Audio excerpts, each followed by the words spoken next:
Meghna Singh is a writer, editor, and curator based in Berlin, where she's part of the team at Sowie Contemporary, an independent non-profit art space and discursive platform in Berlin, Swelling.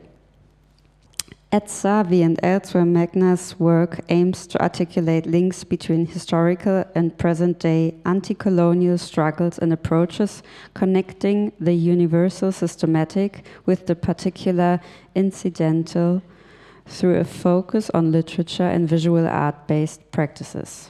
She was awarded the German Chancellor Fellowship via the Alexander von Humboldt Stiftung in 2020 and previously worked with Zuban, an independent feminist publishing house and archive in New Delhi, India. Thank you so much for coming. I would just I thought it's maybe nice to also read out your little text. So beautiful.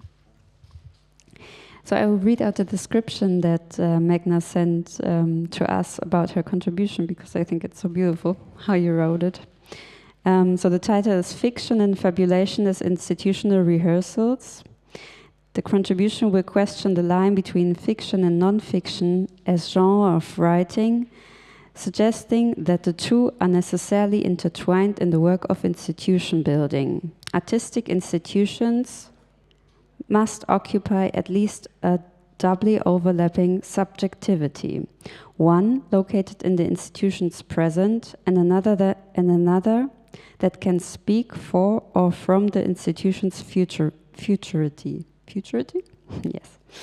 Each project proposal, each budget, each grant application, therefore, is a speculative documentation of a vision as to what could be in the future, as much as it is a glimpse into the institution that is imagining that vision in the present moment. Borrowing from the speculative and critical fabulation, like from Donna Haraway, Saidiya Hartman, Tarot, and improvisational logic, this session considers fiction and documentary forms not as escapes from reality, institutional or otherwise, but as narrative rehearsals for the same. Thank you so much.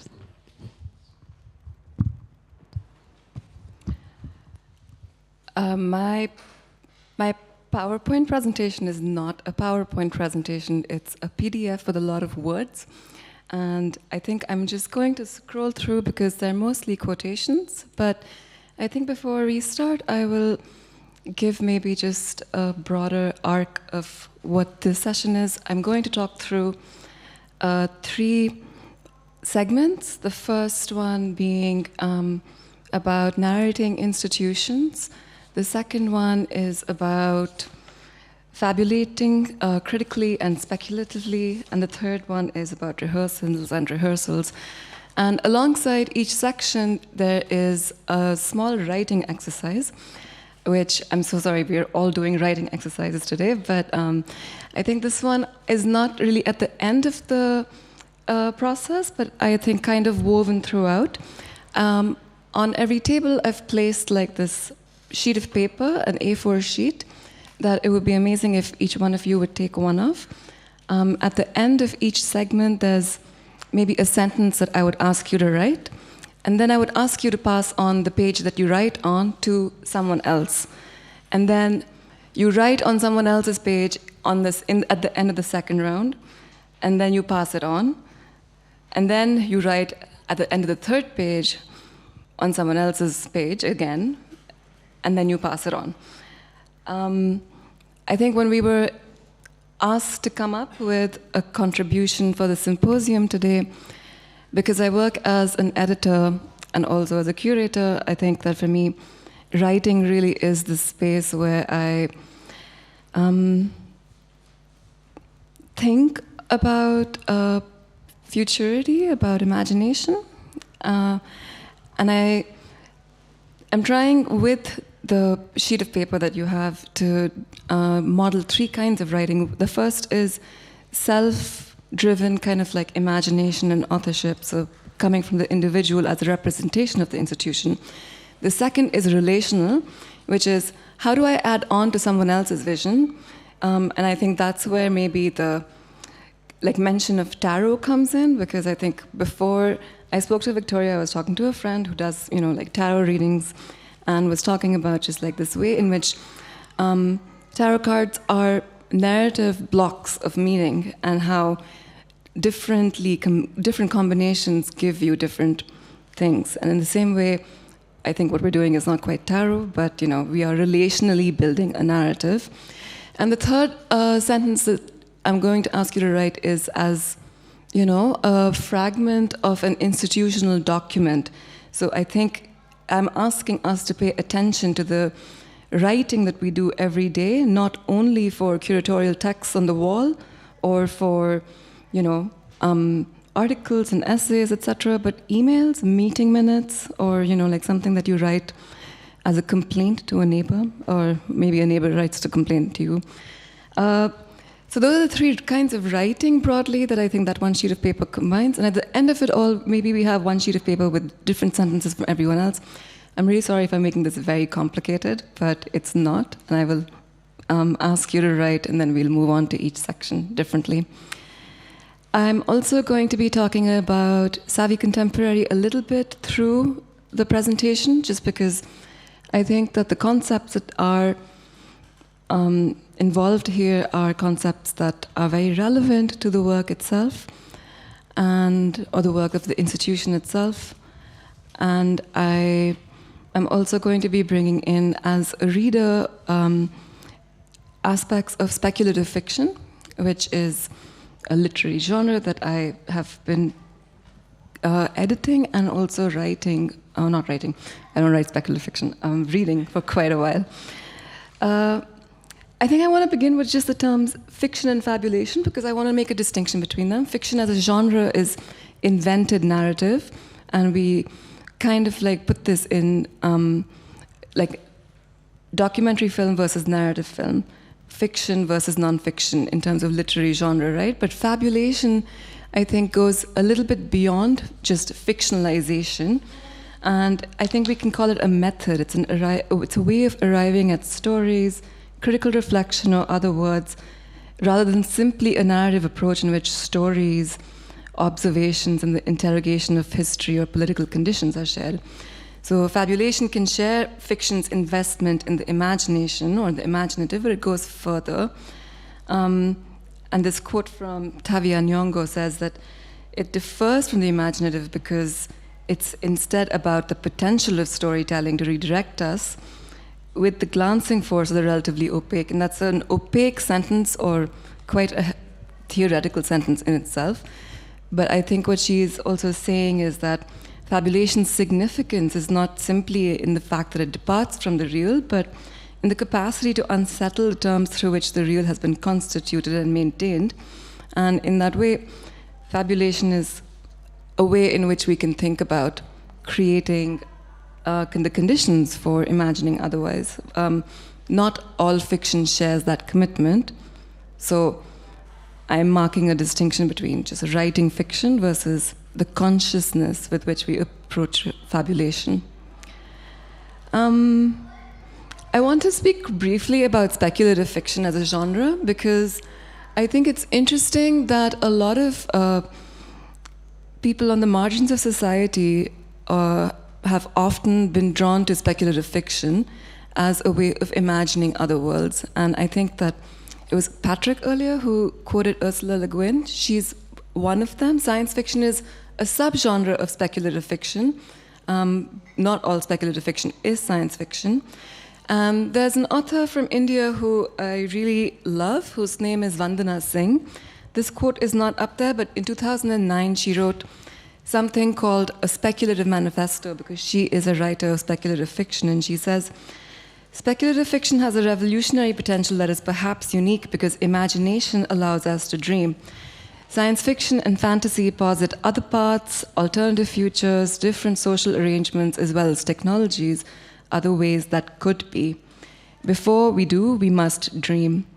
So Ruqayya Sakhawat Hussain, dreaming of the liberation of women at the start of the 20th century, and she's talking about a Bengali writer, writes her utopia, Sultana's Dream.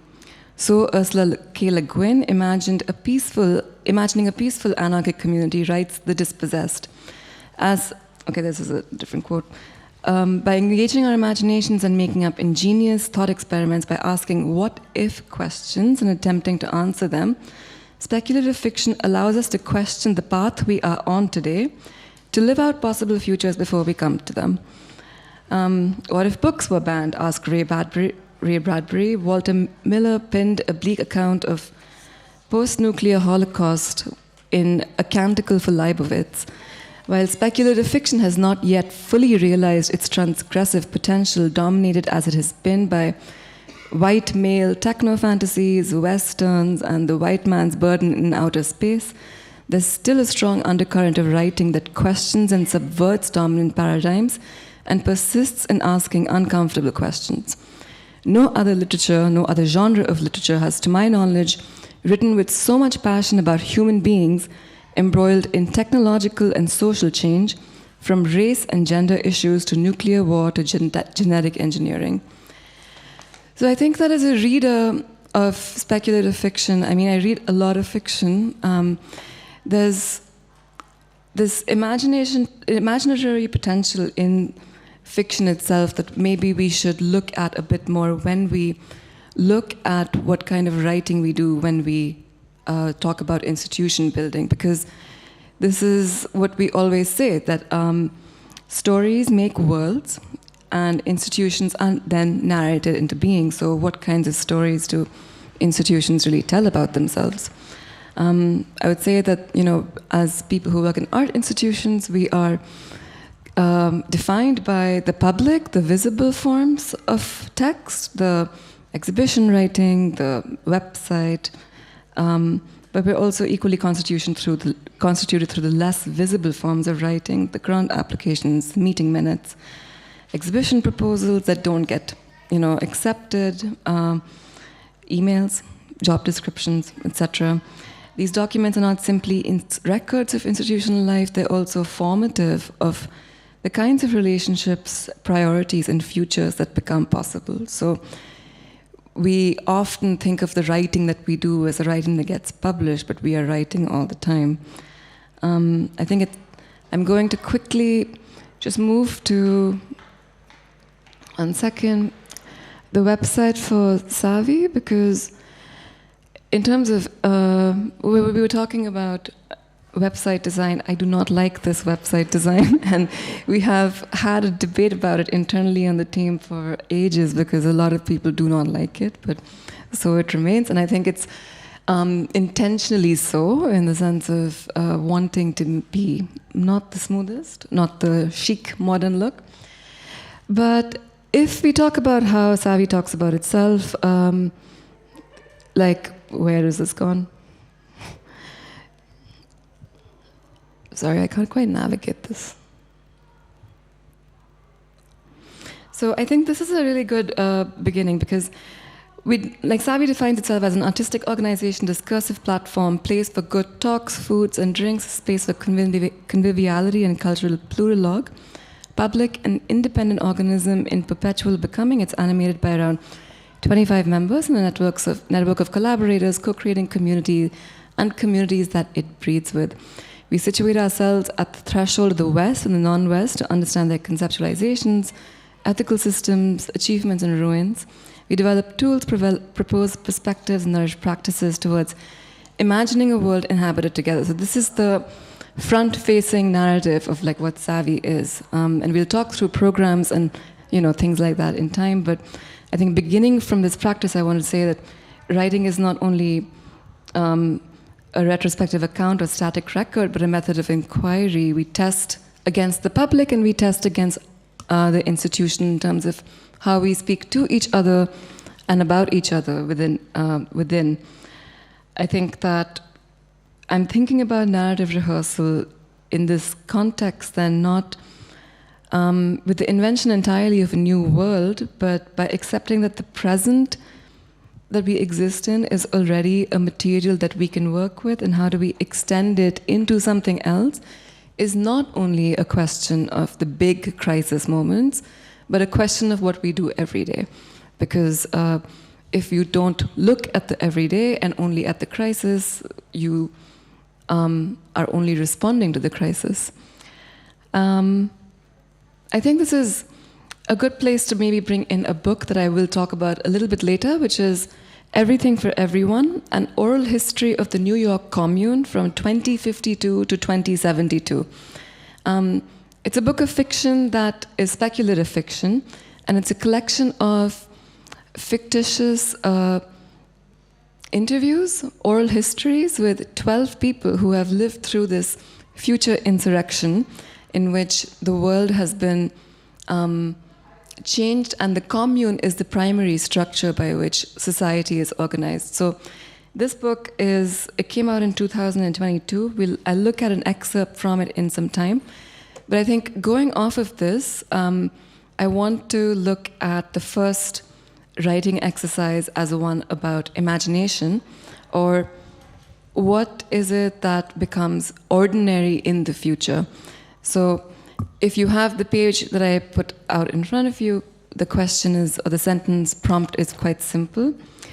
It's 2036 and you're being asked to introduce an institution or an arts organization that you are a part of.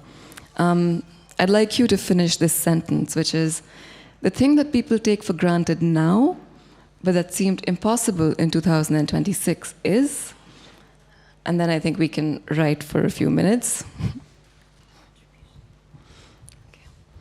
We're going to continue, and just for the live stream, I'll say that we're switching now to the analog part of the discussion, and we maybe come back, I'm not sure, but thank you.